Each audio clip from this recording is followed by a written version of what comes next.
Nous accueillons le maître des mots, le Nobel jeu des mots de la littérature, des jeux de mots aussi, Pierre Mathuès. Bonjour Pierre.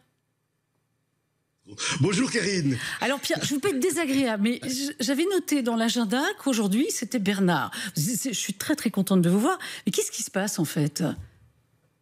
Écoutez, Karine, je vous en prie, mais oui, mais vous avez raison. Mais Bernard est en croisière, Karine. Ah, c'est pour ça. Je parie que vous allez nous parler de mots en rapport avec la mer. Je vous connais là maintenant. Voilà. Je ne sais pas où il est peut-être sur le Danube, sur le Nil, dans les ascenseurs à bateau du canal du Centre à la Louvière. Et il m'a demandé de le remplacer, voilà. La Louvière, c'est très bien aussi. C'est magnifique. Alors, on va parler de mots marins, en fait. Voilà, les mots marins, les expressions des marins. On commence avec du facile, une petite devinette où se trouve la proue et la poupe d'un bateau. Alors, la proue, c'est devant, la poupe, c'est derrière, parce qu'on dit, on a le vent en poupe, on se sent porté, on avance. Formidable, c'est formidable. Alors, on continue, bâbord et tribord. Encore ? Ah, ça, je sais aussi. Alors, bâbord, deuxième lettre, c'est un A, comme dans gauche. Tribord, deuxième lettre, c'est un R, comme dans droite. N'allez plus trop loin, parce que ça se resserre, là.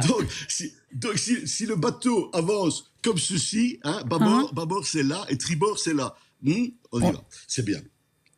Pour ceux qui n'ont pas l'image, donc ce qui compte, c'est le sens du bateau. Plus compliqué, Karine, le roulis et le tangage. Je vous montre. Le roulis, c'est comme ça. Ouais. Donc, ça va le sur le bateau côté. Balance dans le sens transversal. Et les pommes faisaient rouler, roula, les pommes faisaient... Ah oui, je retiendrai, tiens. Ça roule. et le tangage, mais le bateau balance dans le sens de la longueur, dans le sens longitudinal. Oui, donc le roulis, bâbord, tribord, et le tangage, proue, poupe. Voilà. Je sens que je vais avoir le mal de mer. Mais écoutez, j'allais vous le dire. C'est pour ça que je parlais pas beaucoup. Je me dis, on attrape le mal de mer, là. Non, on aime bien vous écouter. Oui, surtout que j'ai encore rien avalé. Calmons-nous. L'expression branle-bas vient aussi des bateaux. Parce que branle, c'est l'ancien nom du hamac. Donc, Karine, branle-bas, qu'est-ce que ça veut dire ? Ça veut dire dégager les hamacs. Sortez, partez, non ? Dégager les hamacs. Non, c'est pas ça ? Tout le monde debout. Branle-bas de combat, tout le monde sur le pont. Attention aux bits d'amarrage avec 2 T. Ce sont des grosses pièces en fonte et en acier. On les trouve sur les quais. Elles servent à amarrer les bateaux. Échouer, c'est aussi un mot des marins. Échouer, c'est toucher le fond. Alors là, on touche le fond, on rame dans le sable. Rame. Et une embellie, c'est quand la mer se calme, juste un peu de vent. Une mer d'huile. En revanche, quand la mer menace, il faut veiller au grain. Grain est ici synonyme de vent qui se lève rapidement. Un marin qui veille au grain est un marin prudent. Alors, je vais faire une petite confidence.